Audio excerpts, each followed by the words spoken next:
So today we have Te Pūtiyaki Mana Taonga, the Association of Educators Beyond the Classroom, welcoming you all to this webinar about Aotearoa New Zealand's Histories by Monika Kern. So we'll start with karahia. Whakataka te hau ki te uru, whakataka te hau ki te tonga, kia mā kina kina ki uta, kia mā taratara ki tai, e hi aki ana te atakura, he tio, he huka, he hauhu, ti hei mauriora. So it's my great pleasure to welcome my colleague, Monika Kern, Learning Specialist for Te Pūtiyaki Mana Taonga. So Monika brings a wealth of experience to this topic. She is an experienced educator and PLD provider. And previous to this current role, she was manager for learning at the Waitangi Treaty Grounds. So she's very familiar with teaching histories to our tamariki.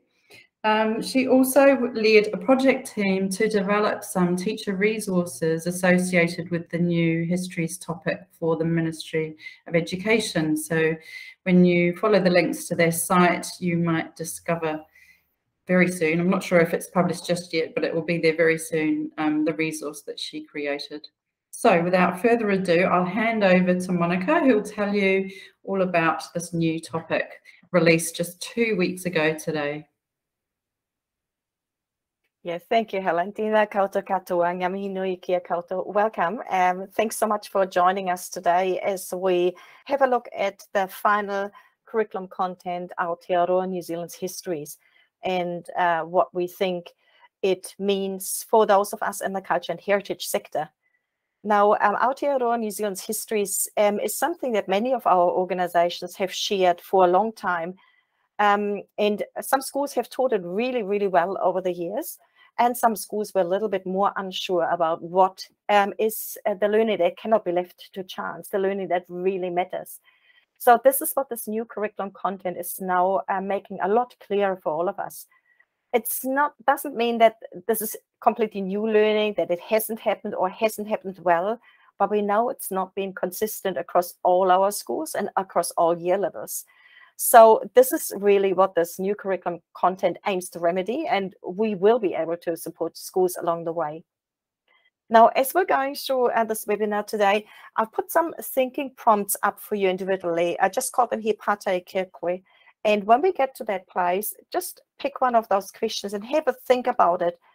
You're welcome to share your thoughts or just keep them for yourself, that's fine. We will also have a brainstorming session for all of us together towards the end.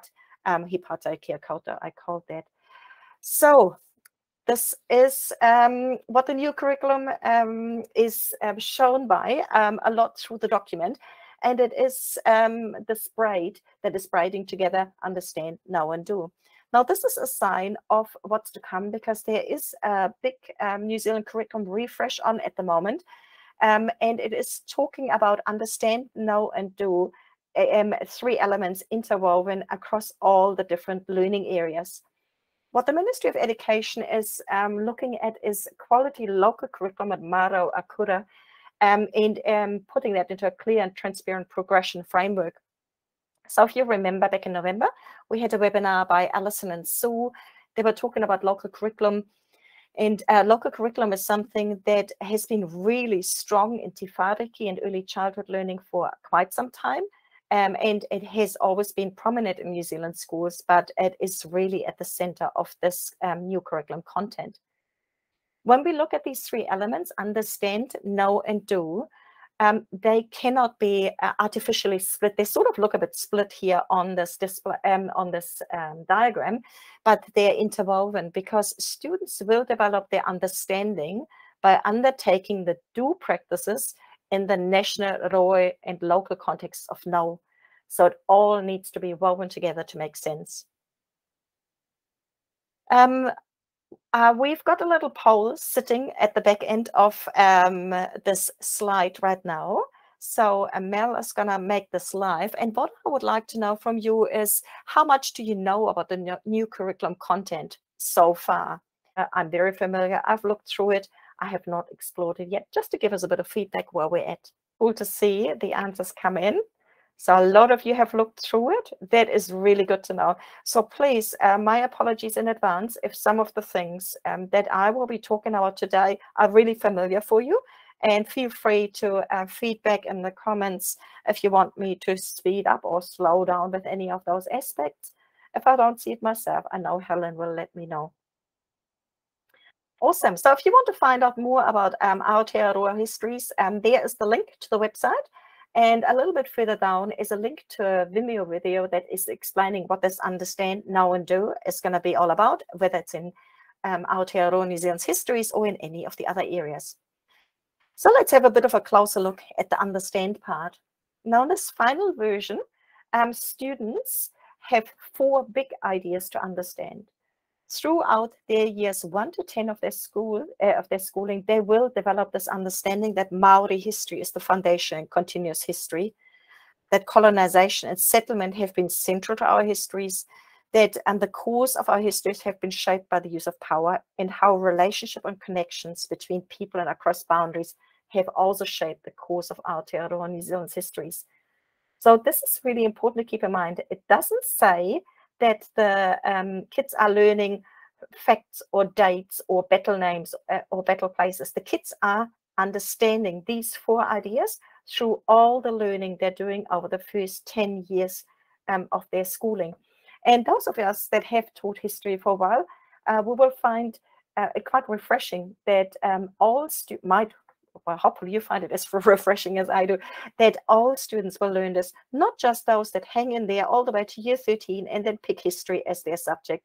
It will be taught through all the year levels. The curriculum has some details in there, what these what these 4 ideas mean, but I know you can read this up in your own time. The main ideas underlined: Maori history, colonization, power, and relationships. Now, when we look at the know part, we are looking at firstly 4 national contexts. So we've got whakapapa me te whanaungatanga, where we look at our culture, our identity. We've got tino rangatiratanga me te kawanatanga, government and organization. Tūranga waiwai me te kaitiakitanga, place and environment. And then a new national context that was not in the draft, ko whiringa oha oha me te whai oranga, our economic activity. Now, they are split out into 4 separate contexts here, but in fact, when you think about it, they interlink really closely. If you think about Maori connection to whenua, that would be under whakapapa me te whanaungatanga. It's also impacted by tino rangatiratanga me te kawanatanga through te tiriti and the way Crown legislation around land ownership has led to a lot of land loss. In turn, that had a strong connection to ko whiringa oha oha me te whai oranga, because it was, of course, the government's intention to provide that land to the settlers instead for farming, and it disadvantaged Maori. So how a context is approached really depends on what lens the classroom teacher is putting on the learning for their students, and you will be able to support them. Now, some of our institutions might see a really clear link to one or some of the contexts. Others might find it a little bit less obvious. When you read the actual curriculum document, you will find there are many suggested context areas included as examples, which will be useful as you're getting your head around how do I fit into this new curriculum. Now, the last thing I want to add to this is we need to remember that some events that happened locally might have had a national impact. Helen mentioned to you, and you know that I used to work at the Treaty Grounds. I'm on leave from there. So we often talk about the chopping down of the flag stuff at Waitangi, which was a local event, of course. It started the Northern Wars, which is a local event, but they were only some of the New Zealand wars, and they had a major impact on all of the country in some shape or form. So something that's a local connection could have a national impact. And in fact, this curriculum is really keen on the local and the rohe contexts. So we're looking at the stories that local iwi and hapu share about the history. We're looking at some of the, let me just go to the next slide. I'm going to highlight it a little bit better here. Yeah. So we're looking at the rohe and historic contexts as iwi and hapu define them. And we ask, what stories do local iwi and hapu share about the history of the people of this rohe? But we're also looking at the historical context at the local community in general, and talking about the stories that are told about the people, events, and changes that are important to this area. Then comes a point that is new, that wasn't in the draft. It's talking about the diverse histories and experiences of the peoples of Aotearoa, New Zealand. And lastly, it is really important that the topics and stories that students choose when they inquire into the history of the local rohe and local area are being covered as well. So these are all context areas or no areas, which when I went to school, admittedly in Germany, was the focus of my history learning. I learned about when was this battle. But this is how the kids develop their understanding of the 4 big ideas. Now, I just want you to go and do another quick poll for me, if you don't mind. Because a lot of us have content that supports these contexts, I would really like to know from you how confident you are that your organization can support contexts of the new histories learning. Yeah, there's some that are already covering some contexts. Some people will adapt their programs. Some people are not sure yet, which is absolutely fine. This curriculum has been out for 2 weeks, you know. You don't have to have all the answers right now. It's good to know that our learning programs already cover some of the context is an answer that comes through strongly from quite a few of you. Fantastic. So when we look at the key elements of the rohe and local contexts, we are probably in a very unique position that we can support both our kaiako and the ākonga from the local schools or from schools further afield that are looking at this local area with their focus in this area. And that's where our exhibitions and Taonga will hopefully come in really, really handy. Now there's one more element, of course, there's the do element. And for the do element, we are talking about inquiry practices that the students are using to develop their understanding of the 4 big ideas, the Maori history, colonization, power and relationships, through the national, rohe and local contexts. So you can see those 3 practices there, slightly reworded from what they were originally. The first one I often think of what all of us that take year 13 history classes, you know, causes and consequences. There's probably quite a few of you that can nod to that, you know, that definitely seems to fit in there. Identifying sources and perspectives is really cool. That's where your critical thinking comes in. And then interpreting past experiences, decisions, and actions. You know, why did they do that back in the day? Why was it acceptable? Would it still be acceptable today? So lots of critical thinking that can go into these aspects. All right, let's have a bit of a closer look what it means when you dive deeper into the curriculum document.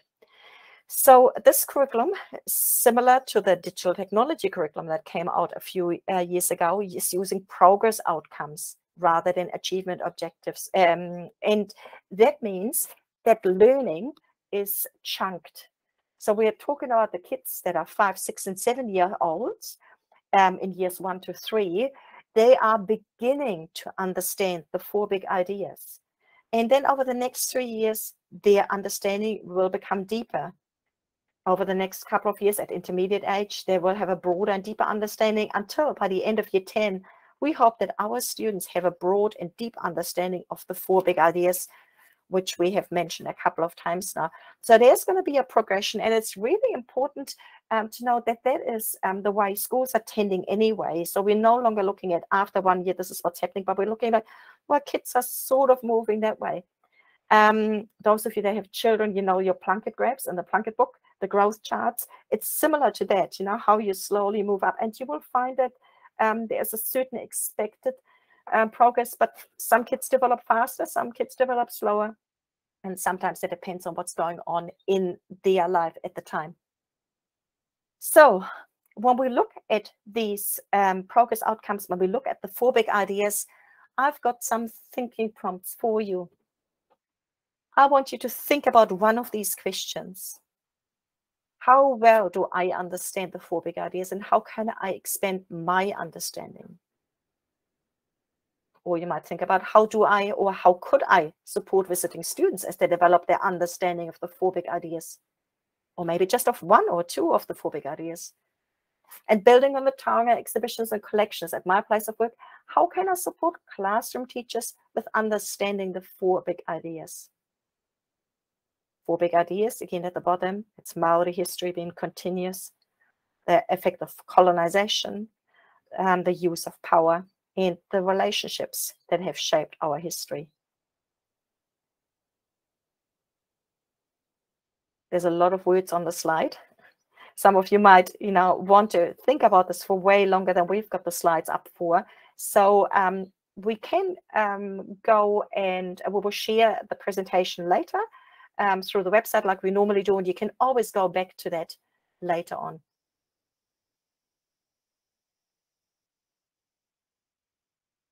All right. I apologize in advance. I'm going to hit you with a lot of text on the next slide, and I don't expect you to read this. But I just want you to have a bit of an idea of what is included when we look at the no area. Now, the first thing you will notice, even when you don't read the words, from year 1 to 3, all the way up to year 9 to 10, there's a lot more on the slide. So this slide is talking about whakapapa me te whanaungatanga, so culture and identity. And this is similar to how we had the progress outcome earlier, where we go from the less complex to the more complex, and from less content to more content as students get older. So there's a whole lot of ideas of what that could look like at different year levels. And I'm just going to give you some ideas right now. So for your students in year 1, 2, 3, they might explore culture and identity through pūrākau, through traditional stories like rangi and papa, Maui, local pūrākau, and personal stories of origin that have to do with them in their local area. When we get up to the next chunk of year levels 4 to 6, we might talk about migration. That's Maori migration and other migration stories. And there is some specific mention of British, Irish, Chinese, Indians, refugee migration. So there's a whole heap of examples in that document. They also will look at how people have settled in the new land and how settling in the new land has affected their identity. There's an in-depth section of Maori navigation and migration. And then, interestingly, this final version has the response to international conflict in there, including looking at conscription, on volunteering, on the home front, peacekeeping, conscientious objectives. To be perfectly honest, it surprised me to have that in at that year level, and I'm really excited to see what they will look like. When we go to intermediate age, we're looking at Maori urban migration and then our very diverse nation. A lot more emphasis on the diversity of our country in this final version. Before in year 9 and 10, we look at immigration laws, the way the government has shaped what they thought New Zealand should look like, being a better Britain, the Britain of the Pacific. It includes restricting access for non-Europeans and people they thought weren't desirable to have in New Zealand, and of course the dawn rates, and what this all impacted on tangata whenua. So lots of you will see connections to that already. And I'm sure lots of you will see connections to the next no area as well, which is Tino Rangatiratanga me te Kawanatanga. Pretty much the bread and butter of the Waitangi educators, as it is of many other educators as well. So again, we go from little text, less content, to more text and more content and complexer issues as we move through the year levels. And a lot of it has to do with Te Tiriti o Waitangi, the Treaty of Waitangi, with Waitangi Day, with government choices, legislation in general, how it was used to exclude and include certain peoples, the responses of certain groups of people to those kind of decisions. And we're also going quite in depth into looking at mana. What is also interesting that under this area, we look at the relationship with the Pacific. So we look at how Pacific peoples have experienced Aotearoa, New Zealand's colonial authority, and what our relationship is with the different Pacific states since the end of the Second World War. So some really complex topics in there. Now, some of you might think like, hang on, that's not all history. Some of this is really relevant. Now, let's remember, this is sitting within the social sciences curriculum. So therefore, we are definitely inching closer and closer to the critical thinking, what it means like to be a critical citizen of Aotearoa, New Zealand today. And if you had a chance to look at the draft for the social sciences curriculum, you will see that all this content is right embedded into that other curriculum document. A little bit less, a fewer words on this slide. So we're talking about place and environment, tūranga waiwai, meti kati akitanga. We're looking at how people have come to local areas, tangata whenua and others, and how they have adapted their tools or how they've adapted the environment and modified the environment to their needs, including the way how that has affected Māori. Some of the examples are the Manapuri Dam, the Manukau Claim Resources Management Act in the 1990s. So that's learning the students in year 9 and 10 will do. And lastly, we'll have our economic activities. Now, I was a little bit skeptical when I first heard economic activities mentioned. I couldn't quite get my head around how it fitted in. But once I started comparing the draft with this, I could see that even in the draft document, there was a lot of talk about how especially Māori had provided for themselves and for others, how they had traded with the early settlers. So there will be people within our audience today who are talking about those early joint ventures, maybe even about the whalers and the sealers, how they were supplied by Māori, and all these things fit under there. But it's also looking at the domestic and international trade by Māori during the 19th century, and then looking into even the international economy into the 20th century. So certainly a whole heap packed into this. Again, I hope you haven't tried to read it all, but I've got some little prompts for you to think about. I want you to think about one of these questions. I want you to think about maybe which aspects of the 4 national contexts are represented at your place of work, or which of the Rohe and local contexts are supported through the exhibition's Taonga collections. One of the really important questions to ask yourself is, what is my role in telling these stories? What are my stories to tell? And how can I share them with ākonga in age-appropriate ways? But also think about what other stories are important. Those stories that might not be mine to tell.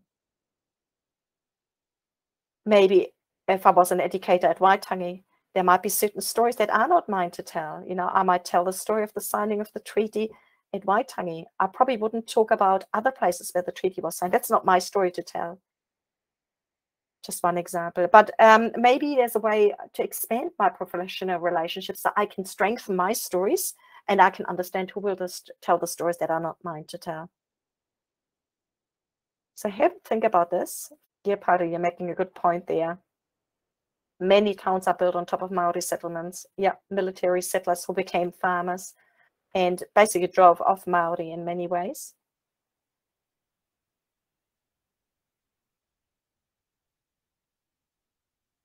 And there will be some institutions that have some really in-depth stories to tell about that. All right, I might take us over to the next slide while you're still thinking about this. And I want us to have a look at those 3 do strategies. So again, as with most of the others, you can see short sentence, fewer words for year 1, 2, 3, many more words for the older kids. And there's some examples of how children at different ages might identify and explore historical relationships. So, you know, your 5, 6, and 7-year-olds, they might be able to retell a story from the past and talk about how other people might tell it differently. I think this is a really important addition, that they can talk about how other people might tell it differently. So they can look at things from different perspectives. Yeah, Lindis, absolutely. The strongest stories are told by multiple people from multiple perspectives. And I think what I'm really excited about in this curriculum is that the kids are really looking for those sources. And I'm actually going to flip over to the next slide here, because this is where this one comes in, identifying sources and perspectives. And while it is not in that sentence, identifying sources and perspectives, kids are asked to critique them. You know, they recognize that some stories might not represent everybody. There's gaps, you know, in the stories. But it's also then up to us to see, like, what gaps are in the stories we tell in our institution, and how can we help kids access stories or sources that are not easily found, especially those that I mentioned here, Mātauranga Māori sources. And lastly, interpreting past experiences, decisions, and actions, looking at how people have acted in the past and how they act today. And I know, I saw Imogen was on the call earlier. One of the questions she often asks the kids is, was this acceptable then? Why was it acceptable then? Would it still be acceptable today? You know, that's the kind of questions that we're asking here, interpreting those experiences, decisions, and actions.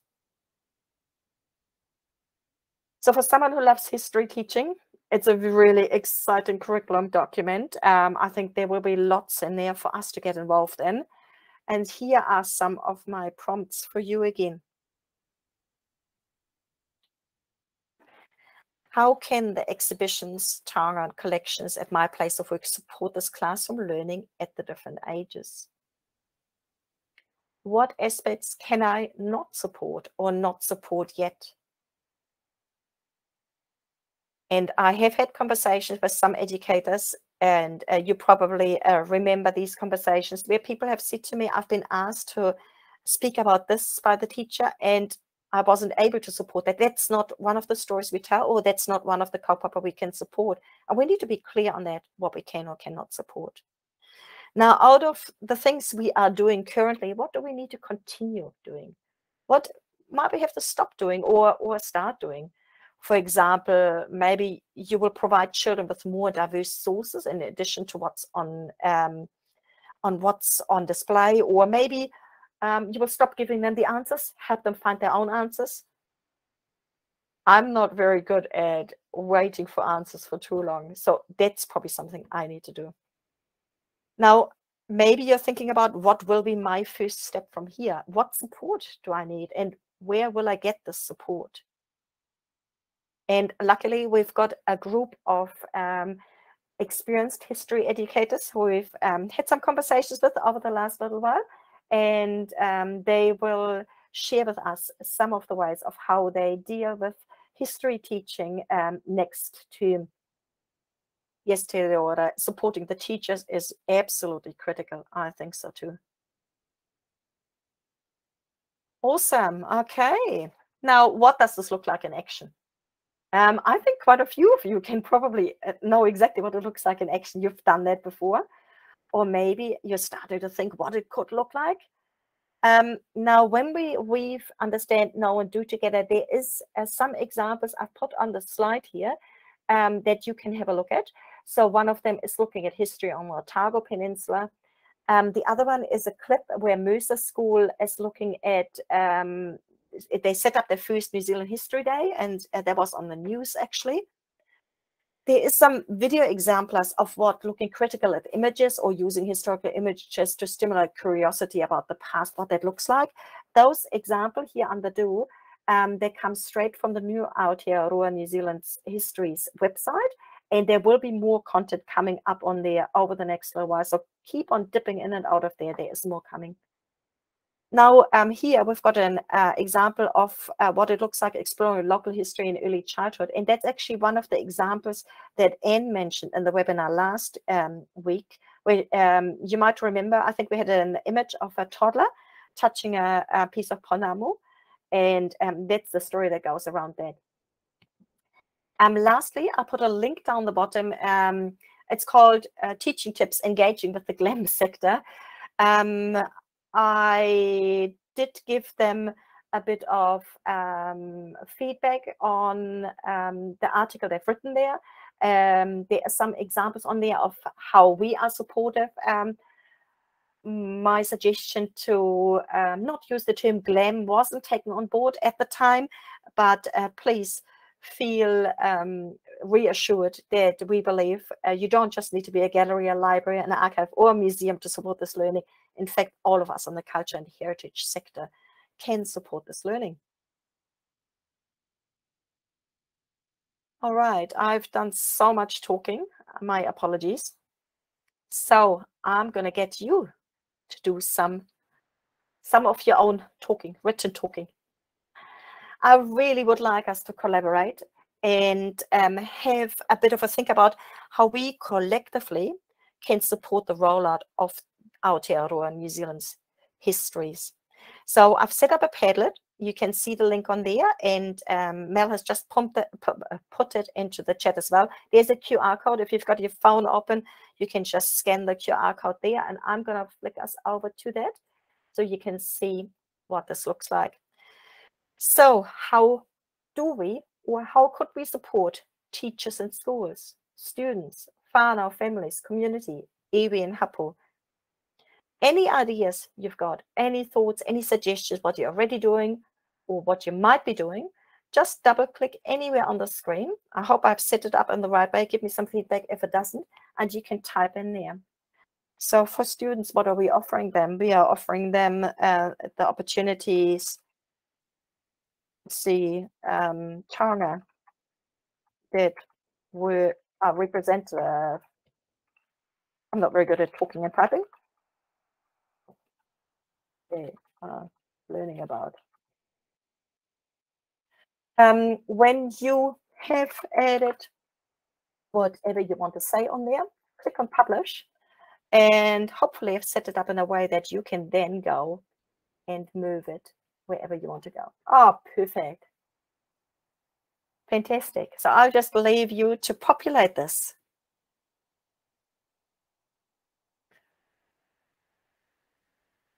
Oh, thanks, Anna. Lovely to see you. Hopefully we get to see you again soon.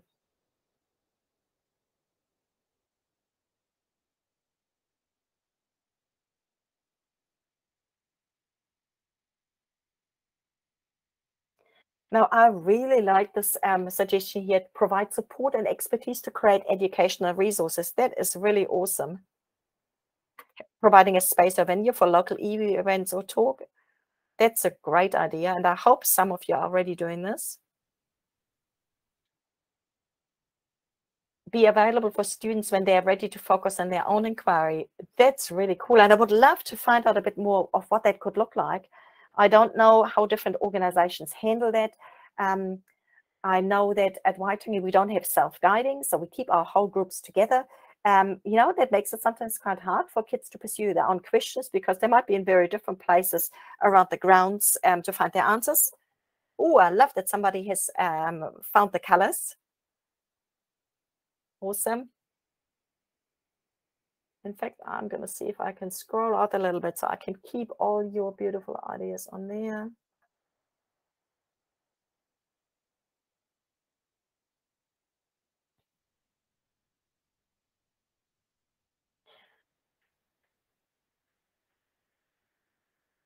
Awesome. Making connections with mana whenua and community marae. Yes, speak with teachers before they come. I completely agree. I think we definitely need to do this. If we don't know what they've been teaching before, then it's very hard for us to understand how we can support their learners.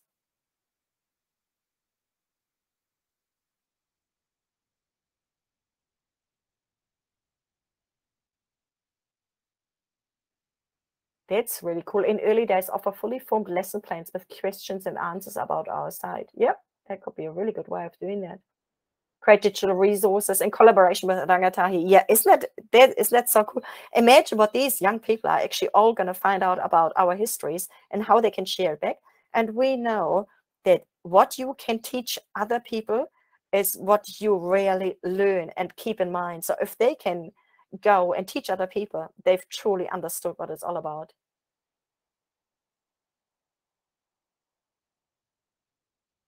Yep, keep marginalized groups in mind. I don't know how many of you have done the ICOM course on, Helen, help me out. What was it, the ICOM course on Future Learn called again? I believe it was Meaningful and Inclusive Museum Practices. Is that the same one? That's the one. Thank you so much, Mel. So that is a really good, I really enjoyed that. There was lots of thought-provoking content in there that made me think about how to be more inclusive as a culture and heritage institution. Fantastic. Look at you guys go. We're solving the problems of the world just with one Padlet at a time. I like how people are talking about linking with other cultural institutions to provide a variety of workshops. That's really cool. It goes back to this, what is our story to tell, isn't it? You know, because what I'm really good at, or what my institution is really all about, there might be another institution up or down the road that can add other aspects to it. And wouldn't it be so much easier if we were working together rather than all of us trying to do it piecemeal? Yeah, good point. What just popped up on here. Be aware of what you're asking of community members. Because people are busy people, and the one thing I really worry about with this new curriculum is how much demand there will be on iwi and hapu, who have a whole lot of other responsibilities in the current COVID response, looking after whānau and iwi and hapu, you know, caring for people in isolation, all these kind of things. And now we also have the histories curriculum there, but I'm very adamant that it needs to be all our responsibility to make this work. And we can't, I would never think it should be just left to iwi and hapu, but it needs to be, the direction needs to be given by iwi and hapu, and we need to support them that they can drive this curriculum to where they know it needs to go. Fantastic. I'll let you play with it a bit more if you like. And I'll come back over to the slides. I didn't keep track of the chat, but were there any questions, Helen? Anything that we can help with? Any thoughts anybody would like to share? Yeah, there's been a bit of, I don't know if they're questions as such as comments. So Claire mentioned that sometimes she struggles with the parent helpers who are coming on the visits for things to do with history topics, and the parent helpers aren't particularly on board with the approach, or the stories being told might be in conflict in some way to what their understanding of a story is, or might be quite challenging for them. And that can kind of maybe influence the dynamic of the group, I'm guessing, reading through the lines of what Claire's said there. Yeah. I don't know if you've got any advice on that front. Yeah, parent help. Oh yeah, I just read Aotearoa's comment. Parent help can sometimes be parents on phones, can also be parents going on a coffee run for the others. I have struck that myself, and I think what we are going to be dealing with is what was evident in the way we had responses come into the draft curriculum. Our histories are something very personal, and our histories affect our view of ourselves.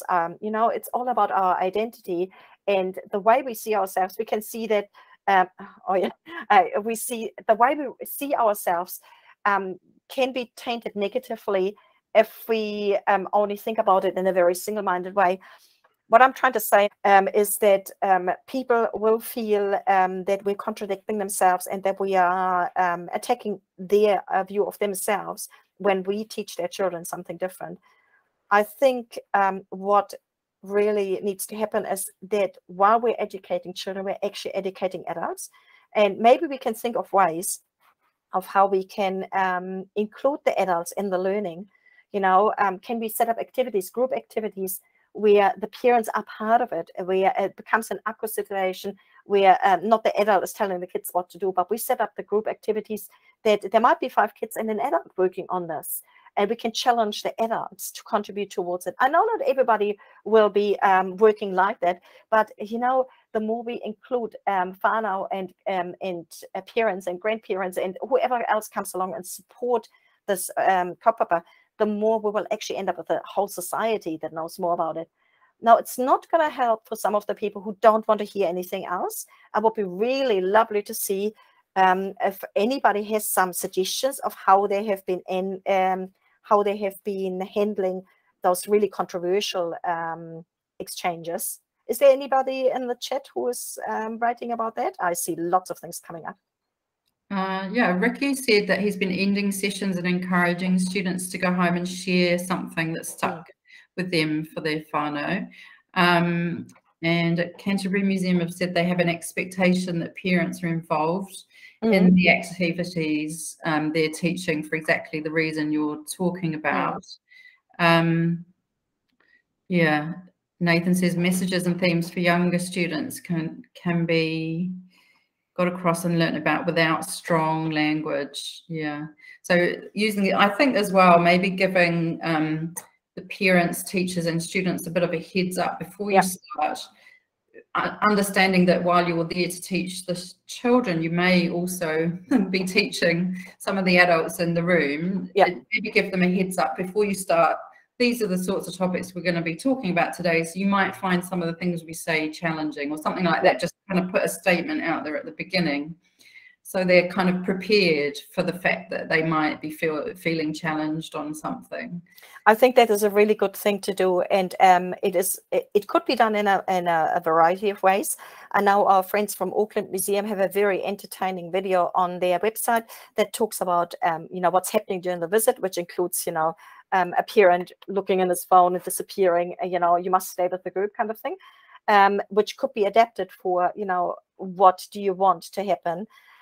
It could be a sheet, and I think is that Auckland Zoo have got a really great parent helper sheet that goes out to people beforehand.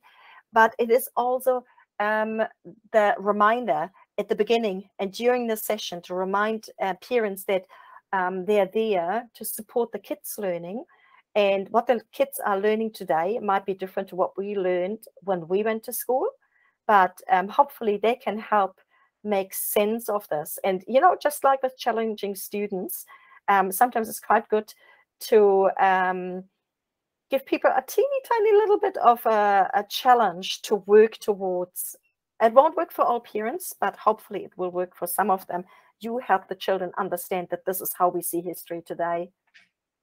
Pare has made some really great comments. Thank you, Pare. So I'm just going to scroll through and try and pick them all out. She says that there's lots of difficult issues when teaching history about how and why some things will hurt some people or have hurt some people. She said she teaches kids to think outside the box or put themselves in someone else's shoes. So that's a great thing about empathy and trying to understand different people's perspectives. And she says that we teach about war, which is a story about people killing each other. So we take a values approach. And we equally teach about service and loyalty. Some really, really great advice and comments there about the approach taken in Waiouru. Fantastic, fantastic. Because, you know, I mean, it must be hard for, say, an 8 or 10-year-old to get their heads around. They see on the news there's a war in Ukraine, and, you know, people are condemning a war, and then we're talking about our own wars, and it comes a lot closer. And how are they making sense of what's on the news there, what we look at museums, you know? So it's great to see that looking at this loyalty.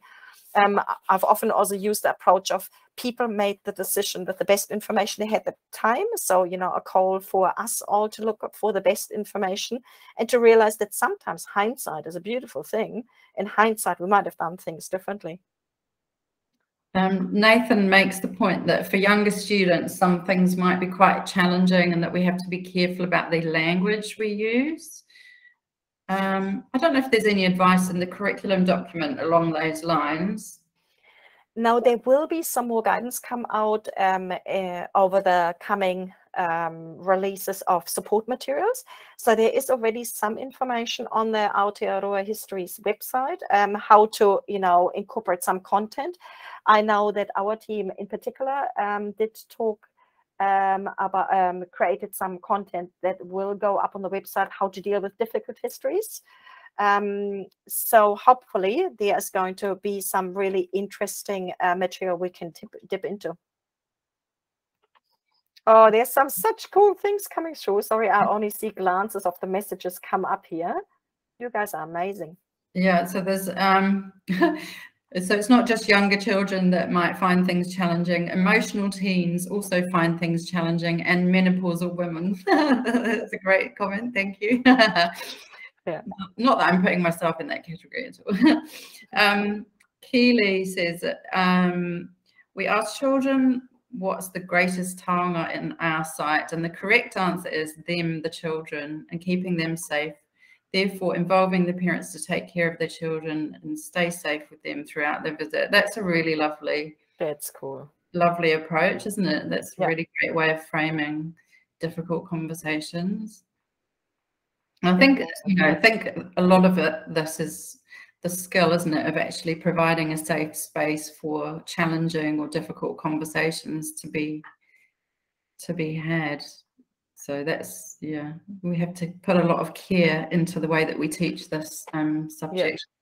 Yeah. And Te Reo, you make a really good point. It's planting the seed, and because now we've got a document that tells us sort of what seed to plant and at what time, different ages. I'm so excited to see. I mean, I might be retired by then when those kids come into, year 11, 12, 13 that have gone through a system that has taught that history all the way up to senior school. I think it will be just so exciting to see what senior history students are going to ask and what those young people then potentially change in our society. Because one of my big things is that I often talk with kids about why we're looking at history. What does it matter? And it does matter because we need to understand what happened before us. When those kids, 17, 18, they leave school, they don't by osmosis join a society, become part of society. They actually shape society. And if they understand where we've come from, they can make changes to society and avoid some of the mistakes from the past, or maybe repeat some really great things that have happened in the past. So I'm very excited, as you can tell. Yeah, I love that comment about seeds of hope. And I was just thinking while you were talking about the fact that all of us will be involved in framing or holding or providing space for maybe some challenging or difficult conversations. But I'm always the sort of educator who likes to send people away feeling good or feeling positive. And if you're having difficult conversations, that can be quite challenging to find a way of ending the session in some kind of positive note. So that planting the seeds of hope is quite a nice way of thinking about that. And I want to quote something that Imogen has said before. She often says to the kids, remember, none of the people who are here, none of us in the group were there back in the day. At least at Waitangi, we talk about usually about history that's beyond our lifetimes, even those oldies like me. And so it is not personal. It can't be personal. Yes, my ancestors might have done something, or your ancestors might have done something, but it's not us personally right now. So we can act together and make it something positive going forward. That's nice. Pari's just said action is positive. Now that I know this, I must act in this way. So that might be quite a nice way to end something positive with some sort of future goal of an action or something that you're going to do. And that was like my segue. Perfect, Pari. We should have planned it we couldn't have planned it like that. I want you to have a think about your next steps. Now, you don't need to reinvent the wheel. You might already have decided what you're going to next, but if you haven't decided yet, here are some suggestions that we've got. Look at one of your existing programs, maybe your most favorite one, the one that gets booked all the time, whatever it is. Look at one of your programs and have a look. How does know, do, and understand fit in there? So how does it already support the content learning at different levels? What do practices are students applying when they visit your site? And does your program how does your program support building their students' understanding towards the 4 big ideas? Now, just remember, you don't have to do everything. Specialize on the things you're really good at. You don't have to do all 3 practices in every visit. You don't have to touch on more than one content area. You don't have to help the kids to grow their understanding towards all 4 big ideas. Pick and choose. But once you've investigated one of your programs, you can then identify any of the modifications you might want to make to this program, and then that can roll onto other programs. So just an idea, just some suggestions for now. And that's probably all I've got to say. I don't know if there's anything else, any other question that you would like me to look at? No questions as such, just lots of really helpful, useful comments. So yeah, the chat's been really great. Thank you everybody who's contributed. Oh, it's so good to see Linda's. I just had to say this. I'm just up the road from you. So it's really cool to see our locals and everybody from around the country in there. Awesome. Thank you so much, Monika. That's been really insightful, and it's given us a really great understanding of the Histories curriculum and lots of things to think about. Your Pātai slides got some comments. I think everybody really appreciated the questions that you have posed for us to reflect on, so that's really awesome. Thank you. So before we close with karakia, I just want to let you know what's coming up next week. So next week we have got Stace Robertson from Arts Access Aotearoa, who would be talking about accessibility in the culture and heritage sector. So he's going to cover a few different things. It's kind of going to be a bit of a 101 on accessibility, and he's going to let you know how Arts Access Aotearoa might be able to support you and your organisation. He's going to reflect on how we can be mindful of accessibility issues during our particular COVID environment at the moment, talk about terms and language, lots of different things he's going to cover. And that will be the first in a series of webinars about the different topics related to accessibility. So hopefully we'll see you all there next week on Thursday the 7th of April, 3:30 to 4:30. Okay, so we'll close with karakia. Unuhia, unuhia. Unuhia ki te uru tapu nui. Kia wātia, kia mama, te nākau, te tinana, te wairua, I te aratakatā. Koia rā I rongo, whakairea ake ki runga. Kia tina, tina. Huie, tai kie. Thank you, everybody. Lovely to see everybody. Thank you for coming. Thanks for all your amazing comments. See you next week.